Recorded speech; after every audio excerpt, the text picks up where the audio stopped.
Hello, Mr. Buffett. I got two short questions. One is, how do you find intrinsic value in a company?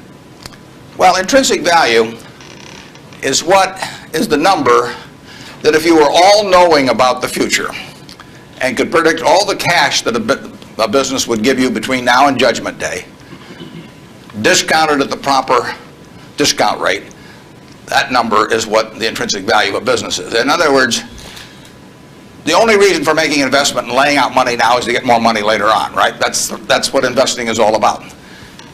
Now, when you look at a stock, when you look at a bond, assuming it's the United States government bond, it's very easy to tell how much you're going to get back. It says it right on the bond. It says when you get the interest payments. It says when you get the principal.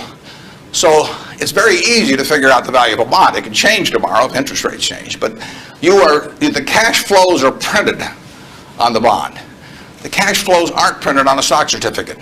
That's the job of the analyst, is to print out, change that stock certificate, which represents an interest in the business, and change that into a bond and say, this is what I think it's going to pay out in the future.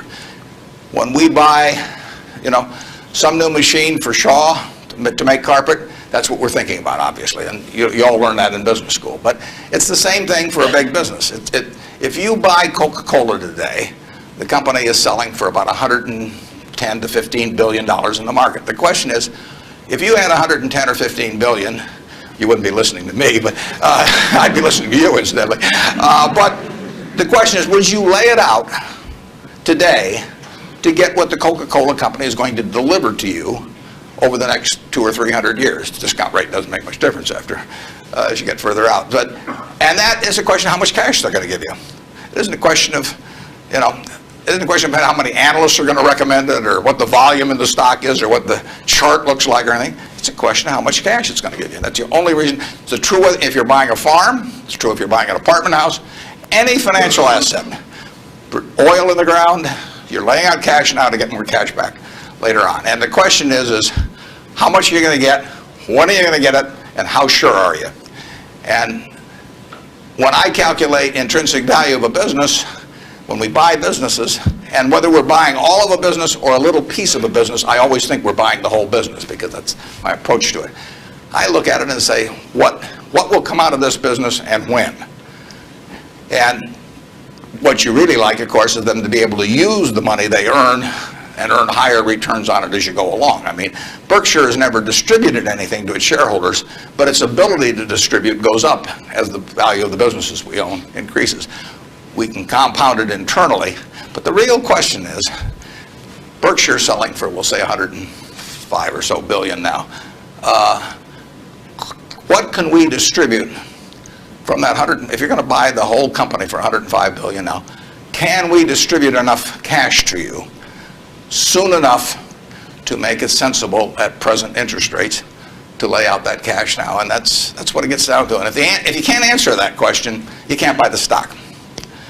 You can gamble in the stock if you want to, or your neighbors can buy it. But if you don't answer that question, and I can't answer that for internet companies, for example. There are a lot of companies, there are all kinds of companies I can't answer it for, but I just stay away from those. Number two.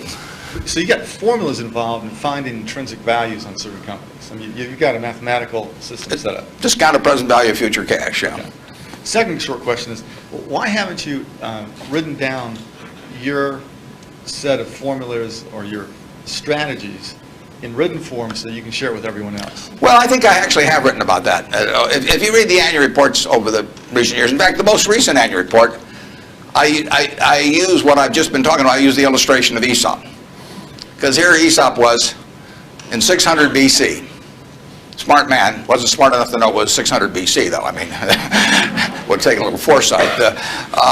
But Aesop, in between tortoises and hares and all these other things, he found time to write about, birds. And he said, a bird in the hand is worth two in the bush. Now, that isn't quite complete, because the question is, how sure are you that there are two in the bush? And how long do you have to wait to get them out? Now, he probably knew that, but he just didn't have time because he had all these other proverbs to write and had to get on with it. But he was halfway there in 600 BC. That's all there is to investing, is how many birds are in the bush, when are you going to get them out, and how sure are you?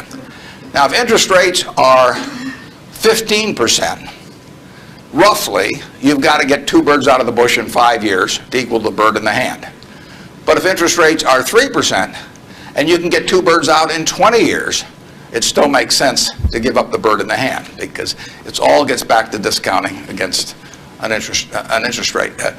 Problem is, often you don't know, not only how many birds are in the bush, but in the case of the internet companies, there weren't any birds in the bush. But they still take the bird that you give them if they're in the hand. But I actually have written about this sort of thing, and stealing heavily from Aesop, who wrote it some 2,600 years ago, but I've been behind on my reading. Yeah.